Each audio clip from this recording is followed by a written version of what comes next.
검은색 세단이 짙은 안개를 뚫고 제7-107 특수임무단 정문을 천천히 통과했을 때 연병장에는 기이할 정도로 적막감이 감돌고 있었습니다. 신임 사단장이 취임하는 날임에도 불구하고 위병소에는 의례적인 환영 인파나 군악대의 팡파르가 전혀 보이지 않았습니다. 오직 차가운 빗방울이 섞인 바람만이 굵기 개양대의 로프를 때리며 황량한 소리를 낼 뿐이었고 경계병들의 시선은 일부러 다른 곳을 향해 있었습니다. 차량 뒷좌석에 앉은 한서윤 소장은 차창 밖으로 스쳐 지나가는 을씨년스러운 풍경을 깊은 호수처럼 고요한 눈빛으로 응시하고 있었습니다. 그녀는 자신을 향한 노골적인 무시와 환영식의 부재가 무엇을 의미하는지 이미 정확하게 파악하고 있었습니다. 운전대를 잡은 김중령은 끓어오르는 분노를 억누르느라 핸들을 쥔 손마디가 하얗게 질려 있었습니다. 그는 직속상관에 대한 이러한 홀대가 단순한 실수가 아니라 기존 지휘부의 치밀하게 계산된 모욕임을 잘 알고 있었습니다. 하지만 서윤은 미동도 하지 않은 채 장갑 낀 손을 무릎 위에 가볍게 올려두고 막사의 배치와 보초들의 동선을 날카롭게 살피고 있었습니다. 그녀는 이곳에 오기 전부터 강력한 저항을 예상했었지만 707사단의 대응 방식이 생각보다 훨씬 더 유치하고 노골적이라는 사실에 실소조차 나오지 않았습니다. 그녀에게 중요한 것은 화려한 의전이 아니라 앞으로 이 썩어 빠진 곳을 어떻게 도려낼지에 대한 냉철한 계획뿐이었습니다. 같은 시각 본청 건물 2층에 위치한 부사단장실에서는 마동욱 준장이 창문을 통해 들어오는 검은 세단을 내려다보며 비릿한 웃음을 흘리고 있었습니다. 그는 근무 시간임에도 불구하고 고가의 위스키가 담긴 크리스털 잔을 손에 들고 있었고 그의 주변에는 신복으로 불리는 고위 장교들이 둘러앉아 있었습니다. 그들은 여자가 사단장으로 온다는 사실 자체를 조롱거리로 삼으며 텅 빈 연병장을 가로지르는 서윤의 차량을 보며 킬킬거렸습니다. 마동욱은 의전과 권위를 박탈함으로써 그녀가 지휘봉을 잡기도 전에 기세를 꺾어 놓을 수 있다고 확신하고 있었습니다. 차량이 본청 현관 앞에 멈춰 섰을 때 서윤은 부관의 도움을 기다리지 않고 직접 문을 열고 차가운 공기 속으로 발을 내디뎠습니다. 그녀의 제복은 구김 하나 없이 완벽하게 다려져 있었고 어깨 위의 계급장은 흐린 날씨 속에서도 서늘한 빛을 발하고 있었습니다. 문을 열어주거나 거수경례를 하는 병사는 단 한 명도 없었고 오직 겁에 질린 행정병 하나가 멀리서 힐끔거릴 뿐이었습니다. 서윤은 개의치 않고 일정한 리듬으로 계단을 오르기 시작했고 그녀의 군화 굽소리가 텅 빈 로비에 시계추 소리처럼 울려 퍼졌습니다. 그녀의 당당한 태도는 무언의 압박감을 형성하며 주의를 짓눌렀습니다. 복도에 들어서자 분주하게 움직이던 병사들과 장교들이 순식간에 동작을 멈추고 굳어버리는 기이한 현상이 벌어졌습니다. 그들은 서로 눈치만 살필 뿐 누구도 상급자인 서윤에게 경례를 하거나 길을 비켜주려 하지 않았습니다. 이는 분명히 지휘부에서 내려온 은밀한 지령이자 그녀를 유령 취급하라는 무언의 압력이 작용하고 있음을 보여주는 증거였습니다. 서윤은 그들을 질책하거나 목소리를 높이는 대신 그저 앞을 향해 걸어갔지만 그녀가 지나가는 자리마다 공기의 온도가 급격히 떨어지는 듯한 서늘함이 남았습니다. 그녀는 투명 인간 취급을 당하는 모욕 속에서도 흔들리지 않는 강철 같은 평정심을 유지했습니다. 서윤은 참모 회의실의 육중한 문 앞에 잠시 멈춰 섰다가 망설임 없이 손잡이를 돌려 문을 활짝 열어젖혔습니다. 회의실 안은 자욱한 담배 연기와 함께 군 기강이라고는 찾아볼 수 없는 나태한 분위기가 가득 차 있었습니다. 마동욱과 그의 추종자들은 의자에 거만하게 기대 앉아 있었고 서윤이 들어왔음에도 불구하고 누구 하나 자리에서 일어나 예를 갖추지 않았습니다. 마동욱은 마치 시간을 잊고 있었다는 듯 과장된 표정으로 손목시계를 확인하며 서윤을 머리끝부터 발끝까지 훑어보았습니다. 그 눈빛에는 상관에 대한 존경심 대신 여성을 비하하는 저속한 호기심만이 가득했습니다. 마동욱은 입꼬리를 비틀어 올리며 가식적인 목소리로 사단장님의 도착이 예상보다 빨라 미처 준비를 못했다는 뻔한 변명을 늘어놓았습니다. 그의 목소리에는 사과나 유감의 기색은 전혀 없었으며 오히려 자신들의 무례함을 즐기는 듯한 뉘앙스가 짙게 배어 있었습니다. 그는 상석인 사단장석을 비워두는 대신 서류 더미를 잔뜩 쌓아두어 그녀가 앉을 자리를 원천적으로 차단해버렸습니다. 그리고는 테이블 구석의 좁은 자리를 손가락으로 가리키며 오늘은 자리가 협소하니 그쪽에 앉으시는 게 좋겠다는 모욕적인 제안을 던졌습니다. 주변의 장교들은 헛기침을 하며 터져나오는 웃음을 참으려 애썼습니다. 서윤은 마동욱이 가리킨 구석 자리를 쳐다보지도 않은 채 천천히 회의 테이블의 상석으로 걸어갔습니다. 그녀는 테이블 위에 쌓여있던 마동욱의 서류 더미와 잿더리를 손으로 밀어 바닥으로 떨어뜨려 버렸습니다.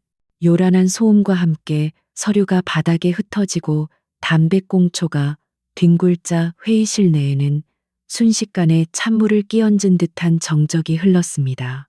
서윤은 아무 일도 없었다는 듯 품위 있게 상석에 앉아 깍지를 낀 손을 테이블 위에 올리고 마동욱을 정면으로 응시했습니다. 그녀의 행동은 말 한마디 없이 이곳의 주인이 누구인지 명확히 각인시키는 강력한 선전포고였습니다. 마동욱의 얼굴이 순식간에 붉게 달아올랐고 그는 쥐고 있던 펜을 부러뜨릴 듯이 꽉 움켜쥐었습니다. 감히 여자가 자신의 권위에 도전했다는 사실을 받아들이기 힘든 듯 그의 눈썹이 거칠게 꿈틀거렸습니다. 하지만 서윤은 그의 분노를 철저히 무시하며 차분하고 낮은 목소리로 회의의 시작을 선언했습니다. 그녀는 보고 절차를 생략하고 현재 사단의 주요 작전 현황과 예산 집행 내역을 즉시 보고하라고 지시했습니다. 그녀의 목소리는 크지 않았지만 회의실 구석구석을 파고드는 기묘한 힘이 실려 있어 누구도 쉽게 입을 열지 못하게 만들었습니다.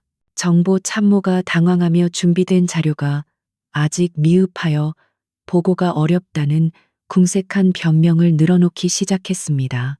그는 마동욱의 눈치를 살피며 말을 더듬었고 식은땀을 흘리며 시선을 회피했습니다.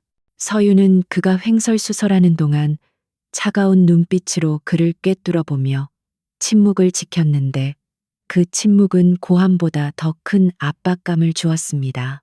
그녀는 정보 참모의 말이 끝나기를 기다렸다가 짧게 한마디를 던졌는데 그것은 보고서가 없는 것이 아니라 보여줄 수 없는 내용이 많아서가 아니냐는 전곡을 찌르는 질문이었습니다. 회의실 안의 공기는 팽팽한 활시위처럼 긴장감으로 가득 찼습니다. 마동욱은 더 이상 참을 수 없다는 듯 책상을 내리치며 자리에서 벌떡 일어났습니다. 그는 서윤을 향해 삿대질을 하며 갓 부임한 사단장이 내부 사정도 모르면서 부하들을 범죄자 취급한다고 목소리를 높였습니다. 그는 707사단은 자신들의 피와 땀으로 만들어진 곳이며 외부인은 감히 이해할 수 없는 유대감이 있다고 강조했습니다. 그의 말투는 점점 거칠어졌고 급기야는 군대라는 곳은 여자들의 섬세함으로는 감당할 수 없는 거친 곳이라는 성차별적인 발언까지 서슴지 않았습니다. 이는 명백한 하극상이었지만 주변의 장교들은 동조의 눈빛을 보내며 마동욱의 뒤를 바치고 있었습니다. 서윤은 마동욱의 폭언이 끝날 때까지 눈 하나 깜빡하지 않고 그를 올려다보았습니다. 그녀의 표정은 마치 철없는 어린아이의 투정을 지켜보는 어른처럼 차분했고 그 점이 마동욱을 더욱 미치게 만들었습니다. 그녀는 천천히 자리에서 일어나 마동욱과 눈높이를 맞추지는 않았지만 존재감만으로 그를 압도했습니다. 서윤은 부사단장의 열정은 높이 사지만 군인의 본분은 감정적인 유대감이 아니라 규율과 명령에 대한 복종임을 상기시켰습니다. 그리고 오늘 자정까지 누락된 모든 보고서를 자신의 집무실로 가져오라는 명령을 내리고는 뒤도 돌아보지 않고 회의실을 나갔습니다. 복도로 나온 서윤은 등 뒤에서 마동욱이 욕설을 내뱉으며 의자를 발로 차는 소리를 들었지만 걸음을 멈추지 않았습니다. 그녀의 심장박동은 여전히 평온했고 호흡은 흐트러짐이 없었습니다. 그녀는 이 싸움이 단순히 보고서 몇 장을 받아내는 문제가 아니라 사단의 주도권을 놓고 벌이는 전쟁의 서막임을 알고 있었습니다. 마동욱과 그의 세력은 이미 너무 깊게 뿌리내려 있어 단순한 경고로는 제거할 수 없는 암적인 존재들이었습니다.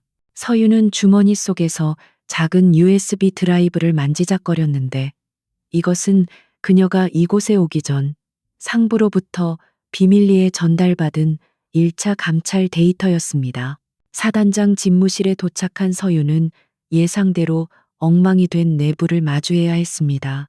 전임자가 쓰던 집기들은 함부로 다루어진 흔적이 역력했고 책상 위에는 먼지가 하얗게 쌓여 있었습니다. 화분은 말라 비틀어져 있었고 벽에 걸린 부대 마크 액자는 비스듬히 기울어져 있어 관리 소홀을 여실히 보여주었습니다.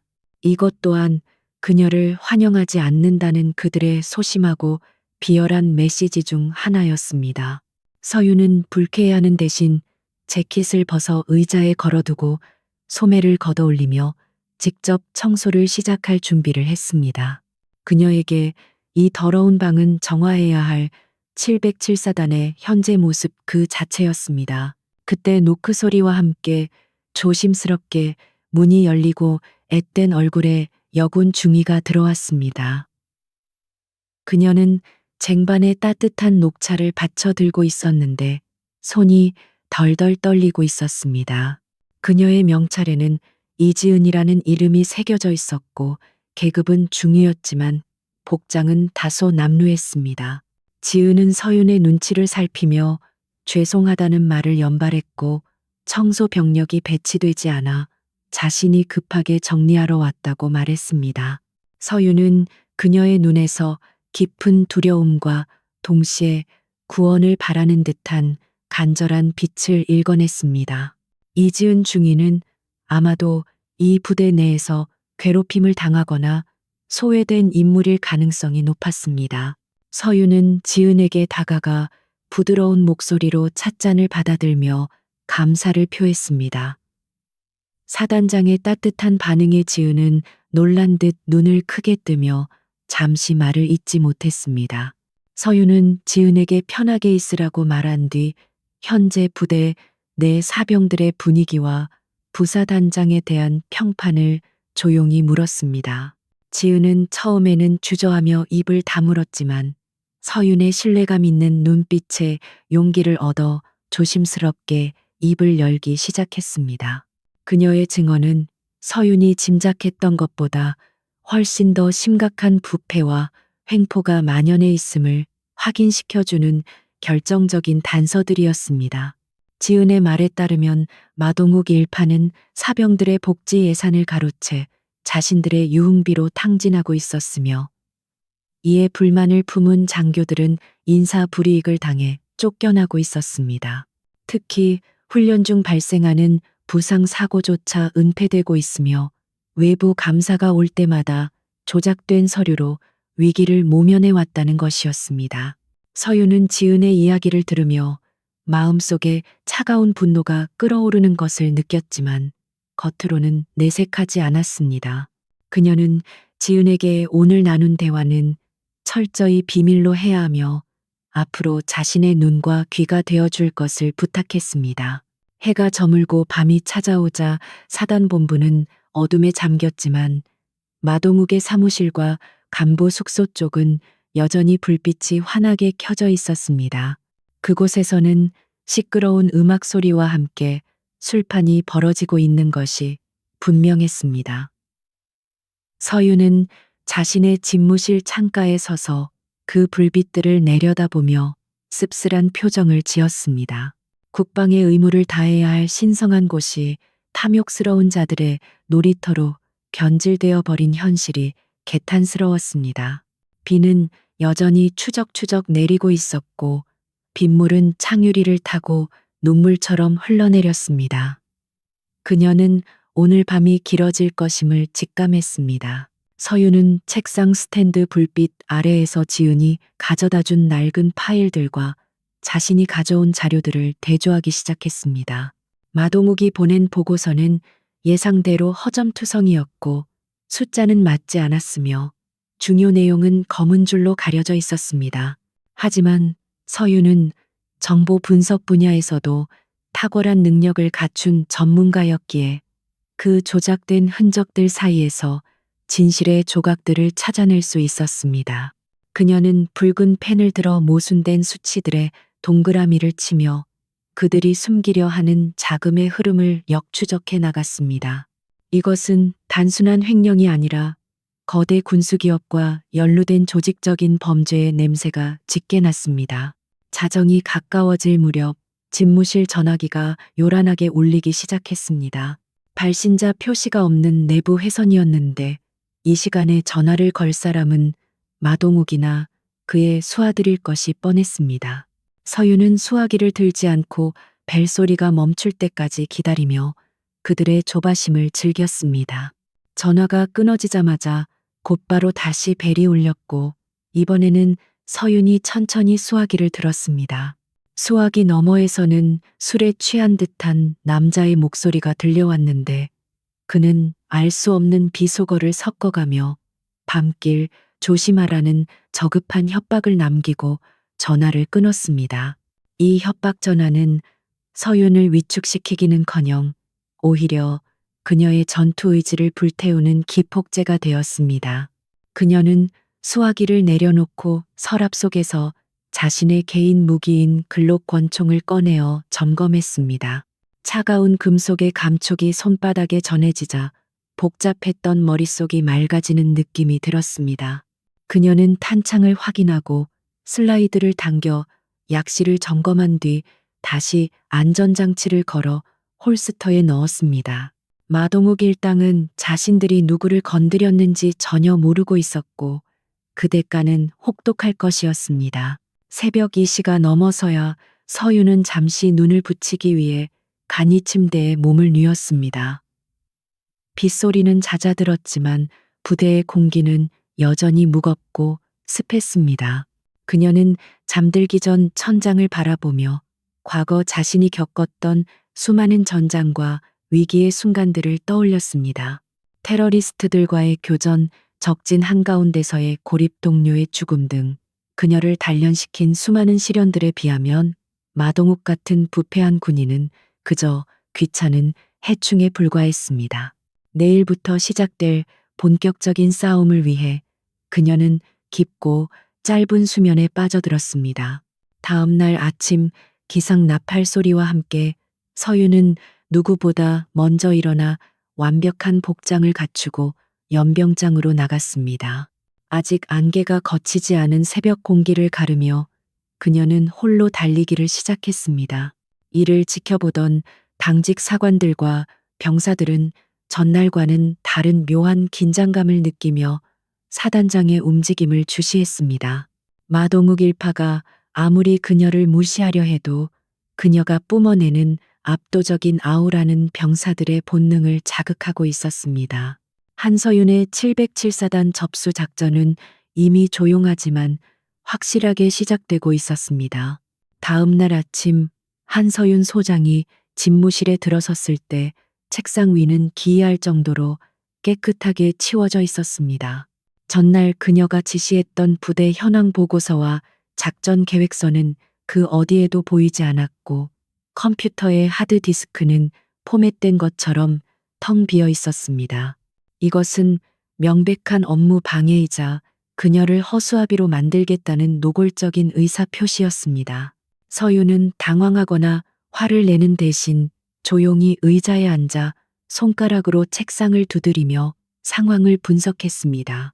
마동욱 일파는 그녀가 정보의 부재 속에서 허우적대다가 스스로 지쳐 떨어져 나가기를 바라고 있는 것이 분명했습니다.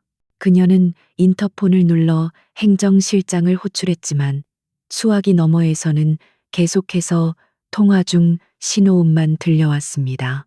직접 행정실로 내려간 서윤을 맞이한 것은 분주하게 움직이는 척하는 장교들의 차가운 등이었습니다. 그녀가 행정실장인 박대령의 책상 앞에 섰을 때조차 그는 모니터에 코를 밟고 못 본 척 연기하고 있었습니다. 서윤이 나직하게 그의 이름을 부르자 박대령은 그제야 깜짝 놀란 척하며 일어났지만 그의 표정에는 귀찮음과 경멸이 섞여 있었습니다. 그는 전산 오류로 인해 데이터가 손실되었다는 뻔뻔한 거짓말을 늘어놓으며 복구에는 최소 일주일이 걸릴 것이라고 둘러댔습니다. 그의 책상 구석에는 방금 전까지 게임을 하고 있었던 흔적인 조이스틱이 엉성하게 신문지로 덮여 있었습니다. 서윤은 박대령의 거짓말을 추궁하는 대신 행정실 한쪽 벽면에 붙어 있는 부대 조직도를 천천히 훑어보았습니다. 그녀의 시선이 특정 인물들의 사진에 머물 때마다 행정실 안의 공기는 미묘하게 얼어붙었습니다. 그녀는 이미 이지은 중위를 통해 획득한 정보를 바탕으로 누가 마동욱의 라인이고 누가 억울하게 배제된 인물인지 파악하고 있었습니다. 서윤은 박 대령에게 데이터 복구가 늦어지는 것에 대해 질책하지 않고 오히려 천천히 해도 좋다는 의외의 지시를 내렸습니다. 박 대령은 예상 밖의 반응에 의아해하면서도 속으로 쾌재를 불렀지만 그것이 서윤이 파놓은 더 큰 함정임을 알지 못했습니다. 점심시간이 되자 서윤은 장교식당이 아닌 일반 병사들이 이용하는 사병식당으로 발걸음을 옮겼습니다. 사단장이 예고도 없이 식판을 들고 줄을 서자 식당 안은 순식간에 술렁거리기 시작했습니다. 조리병들은 당황하여 국자를 떨어뜨렸고 식사 중이던 병사들은 눈을 동그랗게 뜨고 그녀를 쳐다보았습니다. 서윤은 개의치 않고 배식구에서 정량의 밥과 반찬을 받아 빈자리에 앉았습니다. 그녀의 식판에 담긴 음식은 형편없었습니다. 국은 맹물에 가까웠고 고기 반찬은 비계덩어리뿐이었으며 김치는 쉰내가 진동했습니다. 이는 부식비 횡령이 얼마나 심각한 수준인지 보여주는 결정적인 증거였습니다. 서윤의 맞은편에 앉아있던 일병들은 밥을 먹다가 체할 것 같은 표정으로 안절부절 못했습니다. 서윤은 부드러운 미소를 지으며 밥을 먹으라고 권유했고 식사가 입에 맞는지 조심스럽게 물었습니다. 병사들은 처음에는 우물쭈물했지만 서윤의 진심 어린 태도에 조금씩 마음을 열고 식사에 대한 불만을 털어놓기 시작했습니다. 그들의 증언에 따르면 고기 반찬은 일주일에 한 번 나올까 말까 했고 부식 창고에 들어온 식자재가 밤마다 어디론가 빠져나간다는 소문이 돌고 있었습니다. 서윤은 묵묵히 밥을 씹어 삼키며 병사들의 이야기를 머릿속에 하나하나 새겨 넣었습니다. 식사를 마친 서윤은 식판을 직접 반납하고 조리실 뒤편으로 우회하여 부식 창고 쪽으로 향했습니다. 창고 문은 굳게 잠겨 있었지만 창문 틈으로 보이는 내부는 텅 비어 있다시피 했습니다. 장부상으로는 가득 차 있어야 할 쌀가마니와 통조림 박스들이 보이지 않았습니다. 그때 창고 관리관인 상사가 허겁지겁 달려와 앞을 가로막으며 이곳은 통제구역이라며 출입을 제지했습니다. 그의 눈동자는 불안하게 흔들리고 있었고 군복에서는 희미하게 알코올 냄새가 풍겼습니다. 서윤은 그를 밀치고 들어가는 대신 그의 명찰을 빤히 바라보며 의미심장한 미소를 남기고 돌아섰습니다. 오후가 되자 마동욱 부사단장은 자신의 집무실에서 다리를 책상 위에 올린 채 신복들과 노닥거리고 있었습니다. 그는 서윤이 오전 내내 행정실과 식당을 돌아다니며 헛수고를 했다는 보고를 받고 킬킬거리며 웃었습니다. 그는 서윤이 곧 제풀에 지쳐 울면서 도망칠 것이라고 호언장담했습니다. 그의 곁에 있던 작전 참모는 이번 기회에 눈엣가시 같은 강철민 소령을 전방의 격오지로 좌천시키는 인사명령안을 내밀었습니다. 강소령은 마동욱의 비리에 협조하지 않아 찍힌 인물로 실력은 뛰어나지만 진급이 막혀 있는 상태였습니다. 마동욱은 휘파람을 불며 결재란에 서명하려 펜을 들었습니다. 그 순간 인터폰이 울리고 비서실장이 다급한 목소리로 사단장이 인사과를 급습했다는 소식을 전했습니다. 마동욱은 인상을 찌푸리며 펜을 던지고 짜증을 냈습니다. 서윤은 인사과장에게 강철민 소령의 인사기록 카드를 요구하고 있었고 인사과장은 부사단장의 결재가 떨어진 사안이라며 버티고 있었습니다. 하지만 서윤은 인사규정집의 조항을 정확하게 읊으며 부당한 전보 조치는 사단장의 직권으로 보류할 수 있음을 주지시켰습니다. 그녀의 목소리는 차분했지만 논리적이었고 주변의 하급 장교들은 그녀의 카리스마에 압도되어 숨을 죽이고 지켜보았습니다. 서윤은 인사과장의 손에서 강소령의 인사명령서를 낚아채듯 가져와 그 자리에서 찢어버렸습니다.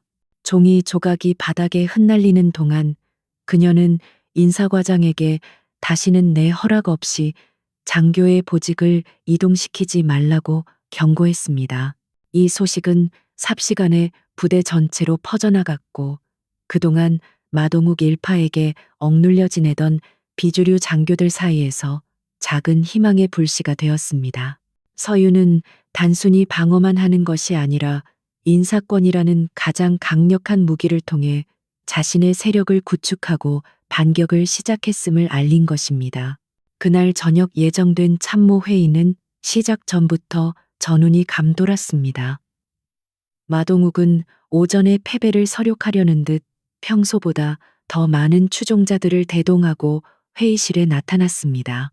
그는 서윤이 들어오자마자 인사를 하는 둥 마는 둥 하며 다짜고짜 훈련 일정 변경에 대해 따져 물었습니다. 서윤이 다음 주 예정된 보여주기식 시범 훈련을 취소하고 실전 대비 야간 기동 훈련으로 변경한 것에 대한 반발이었습니다. 마동욱은 외부 귀빈들이 참관하는 행사를 멋대로 취소하면 사단의 위신이 떨어진다고 목소리를 높였습니다. 서윤은 스크린에 띄워진 훈련 계획표를 가리키며 현재 707사단의 훈련은 실전성과는 거리가 먼 서커스에 불과하다고 냉정하게 지적했습니다. 그녀는 짜여진 각본대로 움직이는 시범은 적에게 우리의 약점만 노출할 뿐이라며 군인의 본분은 쇼가 아니라 전투 준비라고 일갈했습니다. 마동욱은 얼굴이 불그락푸르락해져서 우리는 지난 10년간 이 방식으로 최고의 평가를 받아왔다고 소리쳤습니다. 하지만 서윤은 그 최고의 평가가 접대와 로비로 만들어진 허상임을 꼬집으며 차가운 팩트로 그를 몰아붙였습니다. 회의실 분위기는 험악해졌고 마동욱의 눈짓을 받은 군수 참모가 나서서 야간 기동 훈련을 하기에는 장비 가동률이 떨어진다는 핑계를 댔습니다. 서윤은 기다렸다는 듯이 품에서 정비 일지를 꺼내 보이며 서류상으로는 모든 장비가 100% 가동 가능하다고 보고되지 않았냐고 되물었습니다. 군수 참모는 말문이 막혀 꿀먹은 벙어리가 되었고 거짓 보고가 들통날 위기에 처하자 식은땀을 줄줄 흘렸습니다. 서윤은 만약 실제 장비 상태가 보고와 다르다면 그것은 명백한 군수 비리이자 이적 행위라고 못 박으며 강도 높은 감찰을 예고했습니다. 마동욱은 더 이상 참지 못하고 자리를 박차고 일어나 책상을 콱 내리쳤습니다. 그는 여자가 사단장으로 와서 부대물을 다 흐려놓는다며 노골적인 성차별 발언을 쏟아냈습니다. 그는 자신이 이 부대에 청춘을 바쳤고 이곳의 생리를 누구보다 잘 안다며 굴러온 돌이 밝힌 돌을 빼내려다가는 큰 코 다칠 것이라고 협박했습니다. 회의실의 다른 장교들은 마동욱의 기세에 눌려 고개를 숙이고 있었지만 서윤은 눈 하나 깜빡하지 않고 그를 올려다 보았습니다. 그녀의 눈빛은 마치 날뛰는 짐승을 바라보는 사냥꾼의 그것처럼 차갑고 매서웠습니다. 서윤은 자리에서 천천히 일어나 마동욱에게 한 걸음 다가갔습니다.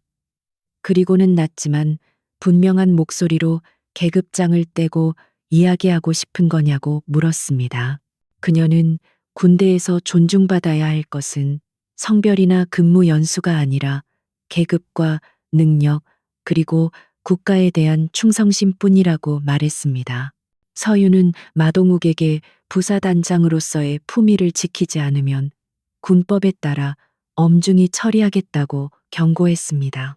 마동욱은 기가 막힌다는 듯 헛웃음을 지었지만 서윤의 서슬퍼런 기세에 눌려 더 이상 반박하지 못하고 입술만 깨물었습니다. 회의가 끝난 후 서윤은 강철민 소령을 자신의 집무실로 조용히 호출했습니다.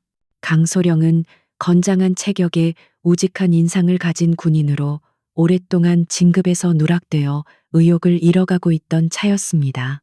서윤은 그에게 따뜻한 차 한 잔을 건네며 오늘 낮에 인사명령을 취소한 이유를 설명했습니다.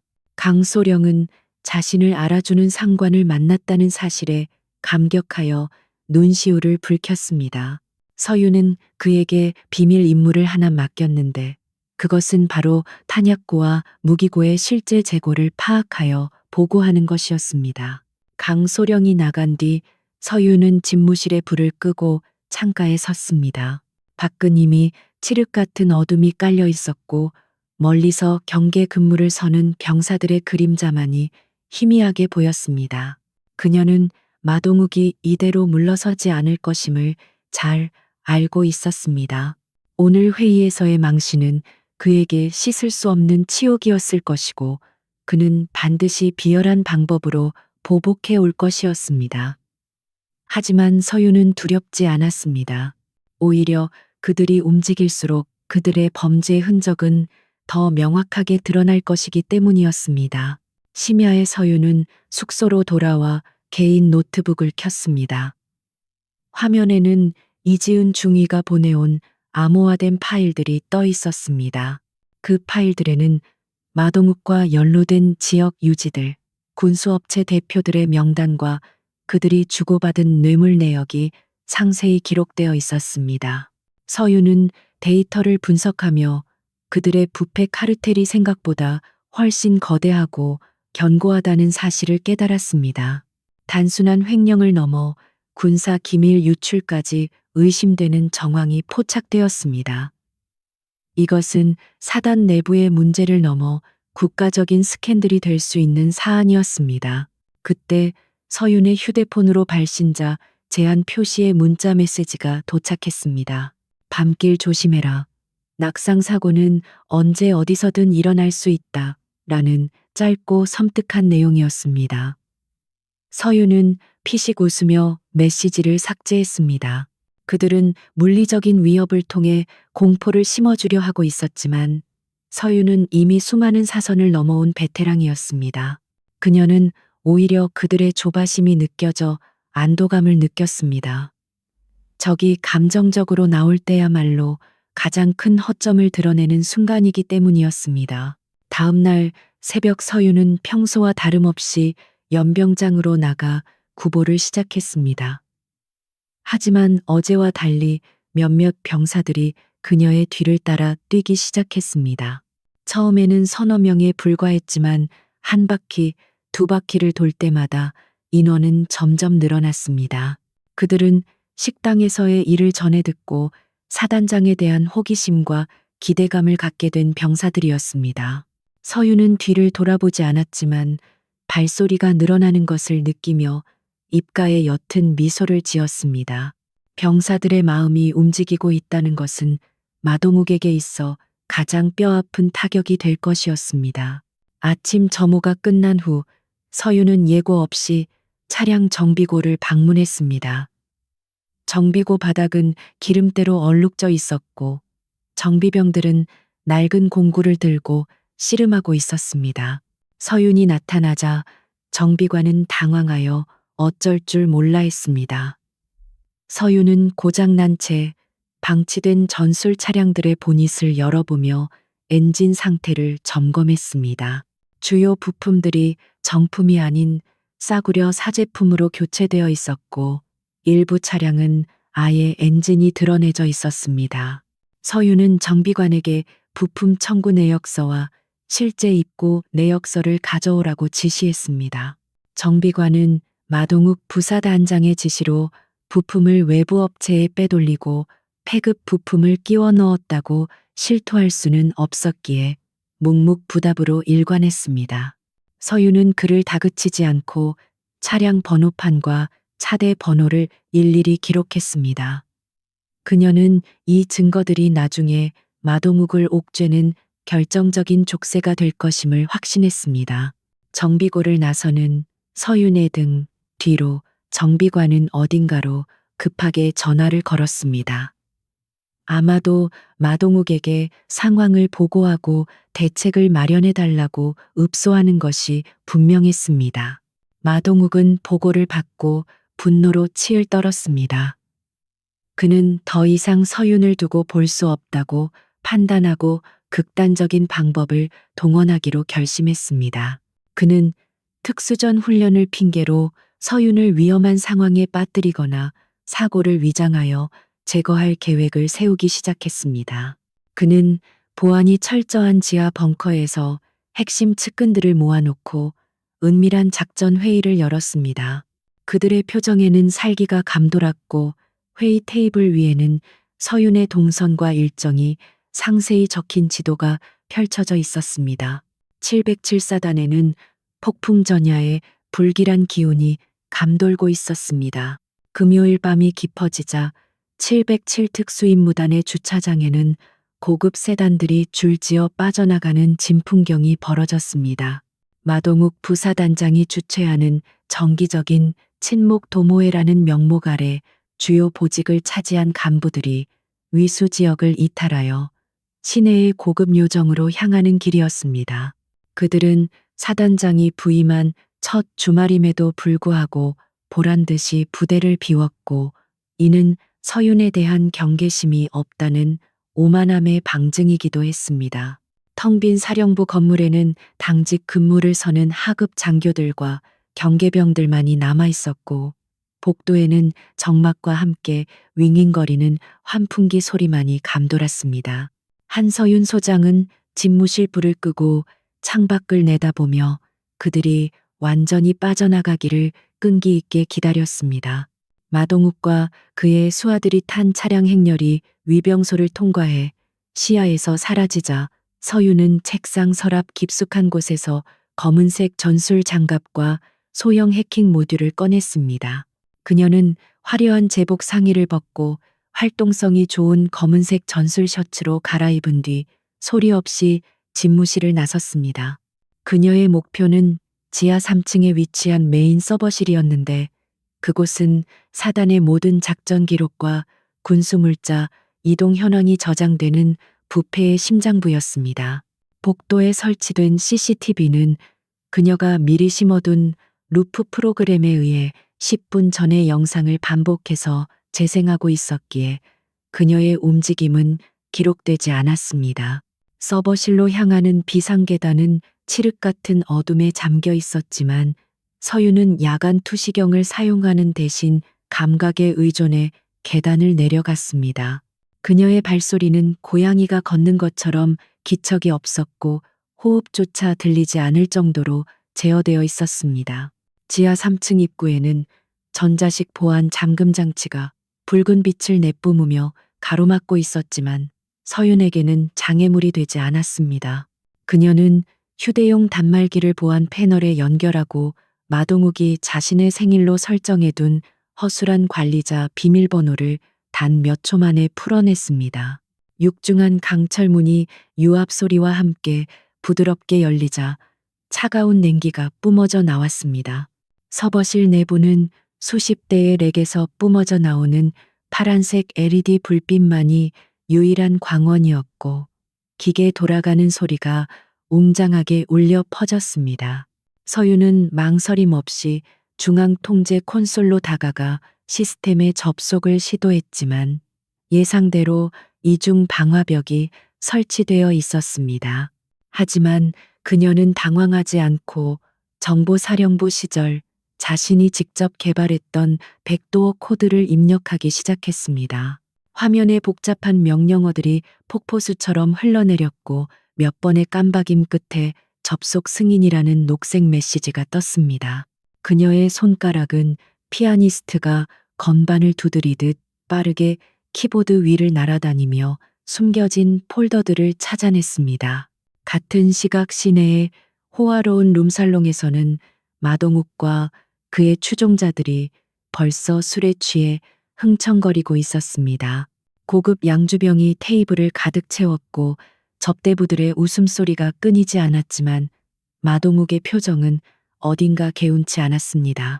그는 서윤이 너무 조용하다는 점이 마음에 걸렸고 며칠 전 차량 정비고를 급습했던 그녀의 눈빛이 자꾸만 떠올랐습니다. 그는 잔을 비우며 옆에 앉은 정보참모에게 사단장이 지금 뭐하고 있는지 확인해 보라고 짜증 섞인 목소리로 지시했습니다. 정보참모는 취한 목소리로 당직 사관에게 전화를 걸어 사단장실에 불이 꺼져 있고 퇴근한 것 같다는 보고를 받고는 안심하라는 듯 낄낄거렸습니다. 다시 서버실 안서윤의 눈동자는 모니터에 떠오른 충격적인 데이터들을 보며 차갑게 가라앉았습니다. 프로젝트 팬텀이라는 이름으로 위장된 폴더 안에는 상상을 초월하는 비리 내역이 들어 있었습니다. 훈련용으로 지급된 고성능 폭약과 소총들이 폐기 처리된 것으로 조작되어 국제무기 밀매 조직으로 넘어가고 있었고, 그 대가로 받은 막대한 자금은 유령 회사를 통해 세탁되고 있었습니다. 더욱 경악스러운 것은 군사기밀인 최전방 작전 지도가 고액을 지불한 불상의 구매자에게 유출된 정황까지 포착되었다는 점이었습니다.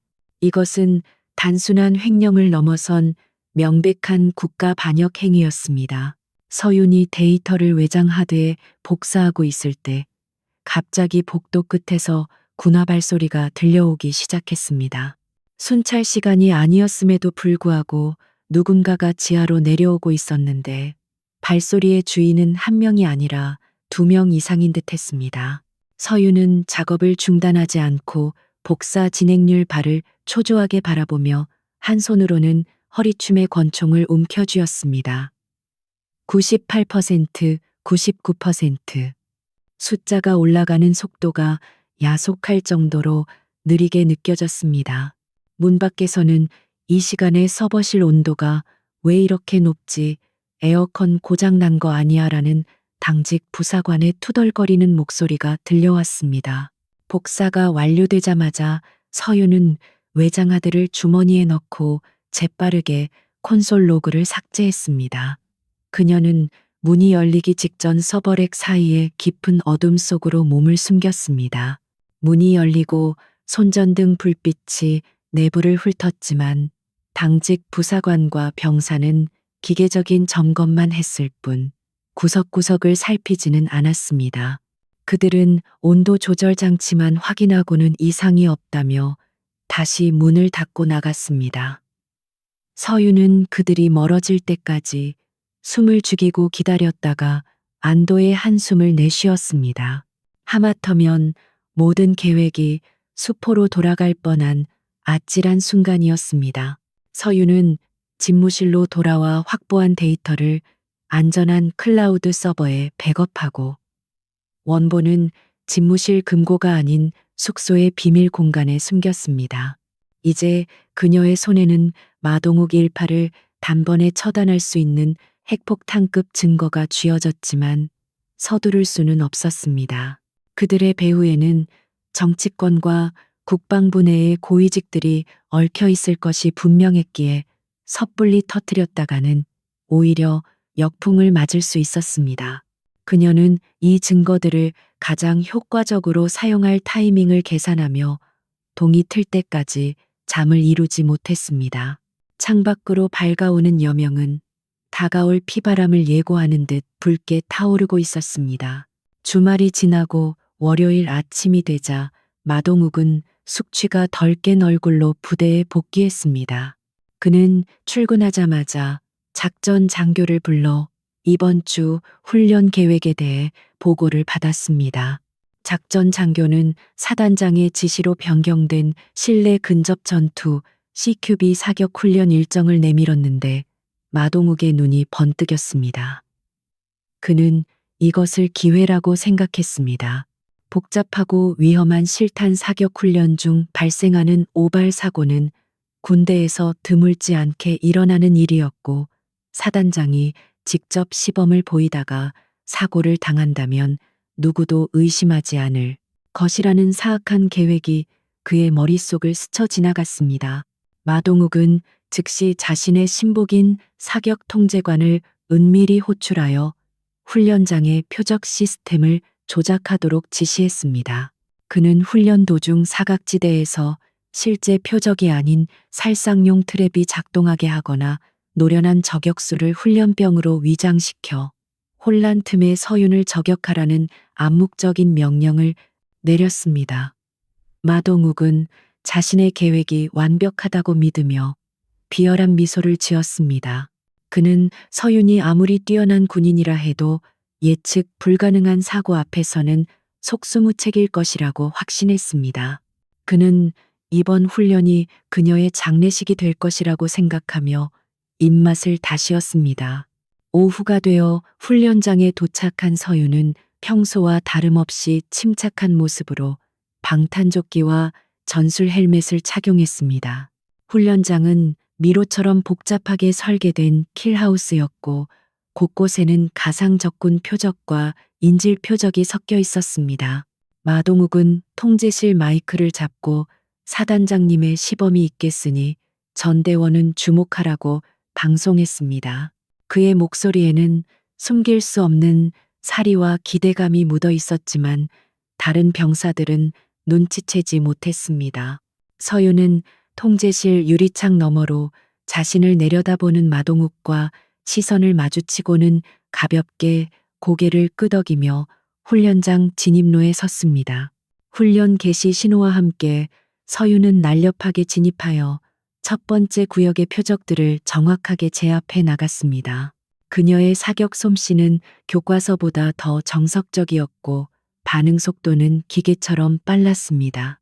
하지만 두 번째 구역인 어두운 복도에 진입했을 때 그녀의 본능적인 위험 감지 센서가 경고음을 울렸습니다.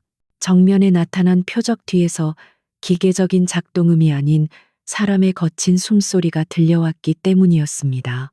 서윤은 반사적으로 몸을 바닥으로 굴렸고 그 순간 그녀의 머리가 있던 자리를 실탄이 스치고 지나가 벽에 박혔습니다. 그것은 명백한 살해 시도였습니다. 서윤은 구르면서 즉시 사격 자세를 취했고 어둠 속에서 총구가 번쩍였던 위치를 향해 제압 사격을 가했습니다. 비명과 함께 검은 복면을 쓴 괴한이 총을 떨어뜨리며 쓰러졌습니다. 훈련용 표적이 아닌 실제 무장을 한 암살자였습니다. 통제실에서 지켜보던 마동욱은 서윤이 총에 맞지 않고 오히려 매복조를 제압하자 당황하여 자리에서 벌떡 일어났습니다. 그는 황급히 훈련 중지 사이렌을 울리려 했지만 손이 떨려 버튼을 제대로 누르지도 못했습니다. 서윤은 쓰러진 괴한에게 다가가 복면을 벗기지 않고 그의 어깨를 밟아 제압한 뒤 무전기를 켰습니다. 그녀의 목소리는 숨가쁨 하나 없이 차분하게 훈련장 전체에 울려 퍼졌습니다. 통제실 3구역 내 안전조치 미흡으로 인한 부상자 발생. 의무대 호출 바람. 그녀는 이것이 암살 시도임을 알면서도 겉으로는 훈련 사고로 위장하여 마동욱을 안심시키려는 고도의 심리전을 구사했습니다. 마동욱은 그녀가 눈치채지 못했을 것이라는 헛된 희망을 품으며 안도의 한숨을 내쉬었지만 식은땀은 멈추지 않았습니다. 훈련이 끝난 후 서윤은 피 묻은 장갑을 벗어 마동욱의 책상 위에 던져 놓았습니다. 집무실을 찾아온 그녀는 마동욱을 똑바로 응시하며 부사단장 훈련장 안전관리가 엉망이더군요. 다음에는 실수가 없어야 할 겁니다. 목숨은 하나뿐이니까요. 라고 나직하게 말했습니다. 그 말은 서윤 자신의 목숨을 의미하는 것이기도 했지만 동시에 마동욱의 목숨을 겨냥한 경고이기도 했습니다. 마동욱은 서윤의 기세에 눌려 아무 말도 하지 못하고 꿀먹은 벙어리가 되었지만 속으로는 다음번에는 절대 실패하지 않겠다고 이를 갈았습니다. 그날 밤 서윤은 강철민 소령과 이지은 중위를 비밀리에 자신의 숙소로 불렀습니다. 그녀는 확보한 비리, 장부의 일부와 오늘 훈련장에서 있었던 암살 시도에 대해 털어놓았습니다. 강소령은 분개하며 당장 헌병대에 신고하고 상부에 보고해야 한다고 주장했지만 서윤은 고개를 저었습니다. 그녀는 아직 때가 아니라고 말하며 적들을 한망에 일망타진하기 위해서는 그들이 스스로 무덤을 팔 때까지 기다려야 한다고 설득했습니다. 그녀는 다가오는 부대 창설 기념일 연회가 결전의 날이 될 것임을 예고했습니다. 한편 마동욱은 자신의 계획이 실패로 돌아가자 극도의 불안감을 느끼기 시작했습니다. 그는 서윤이 무언가를 알고 있다는 직감에 시달렸고 시간이 지날수록 자신의 목이 조여오는 듯한 공포를 느꼈습니다.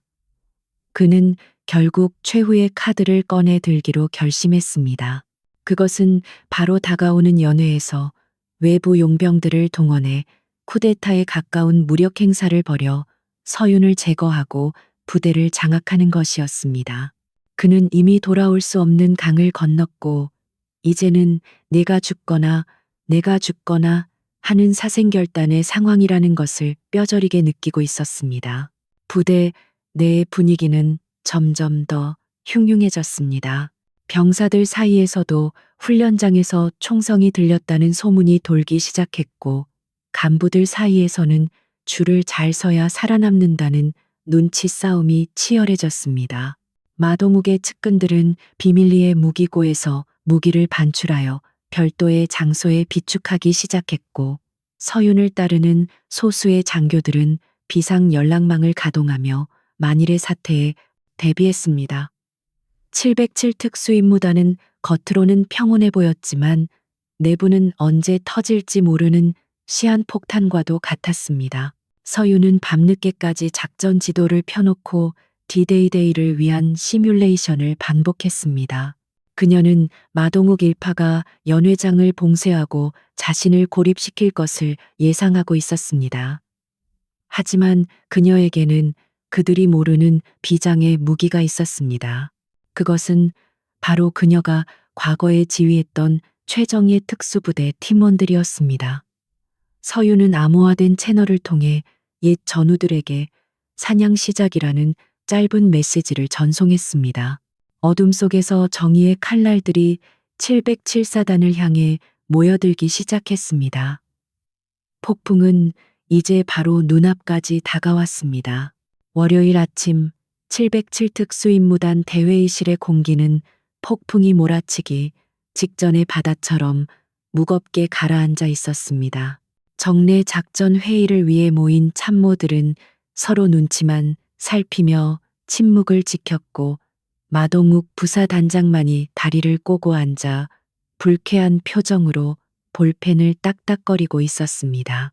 지난주 사격 훈련장에서 벌어진 암살 시도가 실패로 돌아간 후 그는 서윤이 언제쯤 이 사건을 공론화할지 촉각을 곤두세우고 있었지만 그녀는 주말 내내 아무런 움직임도 보이지 않았습니다. 이러한 침묵은 마동욱에게 안도감보다는 오히려 목을 조여오는 듯한 불안감을 안겨주었고 그는 신경질적으로 물을 들이키며 시계를 확인했습니다. 회의 시작 시간이 1분이라도 지나면 그것을 빌미로 서윤의 근태를 문제 삼을 작정이었습니다. 정각 9시가 되자마자 회의실 문이 열리고 한서윤 소장이 헌병대 장교 2명을 대동하고 들어왔습니다. 그녀의 등장에 회의실 내부는 순식간에 술렁거렸고 마동욱의 눈동자가 흔들렸습니다. 서윤은 자리에 앉는 대신 회의 테이블 상석에 서서 서류 가방을 열고 두툼한 파일 하나를 꺼내 군수 참모인 최 대령 앞에 던지듯 내려놓았습니다. 묵직한 서류가 테이블에 부딪히며 나는 둔탁한 소리는 마치 판사봉이 내려쳐지는 소리처럼 회의실을 울렸습니다. 최 대령은 영문을 모르겠다는 듯 억지 미소를 지으며 서류를 집어들었지만 첫 장을 넘기는 순간 그의 얼굴은 백지장처럼 하얗게 질려버렸습니다. 서윤은 차가운 목소리로 최 대령에게 그 서류에 적힌 내용이 무엇인지 직접 낭독하라고 명령했습니다.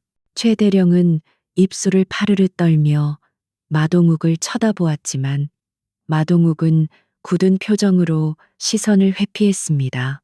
서윤은 대답이 없는 최 대령을 대신하여 서류의 내용을 읊어 내려갔는데 그것은 지난 3년간 훈련용 탄약과 총기 부품이 외부로 불법 유출된 내역과 그 수익금이 최 대령의 차명, 계좌로 입금된 기록이었습니다.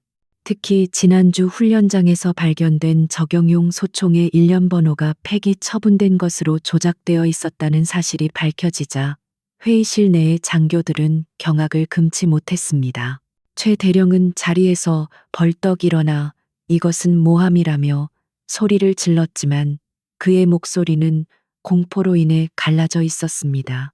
그는 마동욱을 향해 부사단장님도 알고 계시지 않냐며 구원을 요청하는 눈빛을 보냈습니다. 하지만 서윤은 그에게 변명할 기회조차 주지 않고 뒤에 서 있던 헌병들에게 눈짓을 보냈습니다. 헌병들은 즉시 최 대령에게 다가가 그의 팔을 꺾고 수갑을 채웠습니다. 군수 참모가 회의 도중에 체포되는 초유의 사태에 다른 참모들은 숨소리조차 내지 못하고 얼어붙었고 오직 최 대령의 억울하다는 비명소리만이 회의실을 가득 채웠습니다. 마동욱은 자신의 오른팔이나 다름없던 최 대령이 개처럼 끌려나가는 모습을 보며 분노로 얼굴이 시뻘겋게 달아올랐습니다. 그는 자리에서 일어나 서윤을 향해 삿대질을 하며 감찰 절차도 없이 참모를 체포하는 것은 명백한 직권남용이라고 고래고래 소리를 질렀습니다. 그는 자신이 국방부에 정식으로 항의하여 사단장을 해임시키겠다고 위협했습니다. 하지만 서윤은 눈 하나 깜빡하지 않고 마동욱을 똑바로 응시하며 절차는 이미 완벽하게 지켜졌으며 국방부 조사본부에서도 체포영장이 발부되었다고 차분하게 대꾸했습니다. 그녀의 말은 마동욱의 위협을 단숨에 무력화시키는 강력한 카운터펀치였습니다. 서윤은 마동욱에게 다가가 귓가에 들릴 정도로 나직한 목소리로 속삭였습니다. 다음 차례가 누구일지 궁금하지 않나 부사단장 그 말은 마동욱의 심장을 얼어붙게 만들기에 충분했습니다. 서윤은 다시 테이블 중앙으로 돌아와 남은 참모들을 둘러보며 경고했습니다. 707사단 내의 모든 불법 행위는 오늘부로 종결될 것이며 자수하여 광명을 찾을 기회는 지금뿐이라고 선언했습니다. 그녀의 카리스마는 압도적이었고 그동안 마동욱의 그늘에 숨어있던 부패한 장교들은 자신들도 언제 잡혀갈지 모른다는 공포에 떨기 시작했습니다. 이날의 회의는 서윤이 마동욱의 권력 기반을 공개적으로 무너뜨린 첫 번째 승리였습니다. 회의가 끝난 후 마동욱의 집무실에는 무거운 침묵과 함께 짙은 담배 연기만이 가득했습니다. 최 대령의 체포 소식은 순식간에 퍼져나갔고 마동욱을 따르던 세력들은 동요하기 시작했습니다. 마동욱은 재떨이가 넘치도록 담배를 피워대며 불안감을 달래려 애썼지만 손떨림은 멈추지 않았습니다. 그는 서윤이 단순히 운이 좋은 여자가 아니라 치밀하게 준비된 사냥꾼임을 이제야 뼈저리게 깨달았습니다. 그녀가 가진 증거가 어디까지인지, 자신의 목을 조여올 올가미가 얼마나 가까이 왔는지 가늠할 수 없다는 사실이 그를 미치게 만들었습니다. 그때 작전 참모가 조심스럽게 마동욱에게 다가가 은밀한 제안을 건넸습니다. 그는 법적인 절차나 행정적인 방법으로는 서윤을 막을 수 없다고 판단하고 더 과격하고 확실한 방법을 써야 한다고 주장했습니다. 바로 내일 예정된 사단 창설 기념 환영 만찬을 이용하자는 것이었습니다.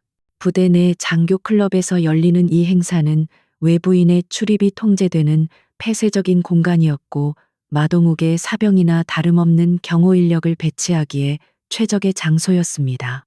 작전 참모는 그곳에서 술에 취한 척 서윤을 처리하고 사고사로 위장하거나 실종 처리해 버리자고 속삭였습니다.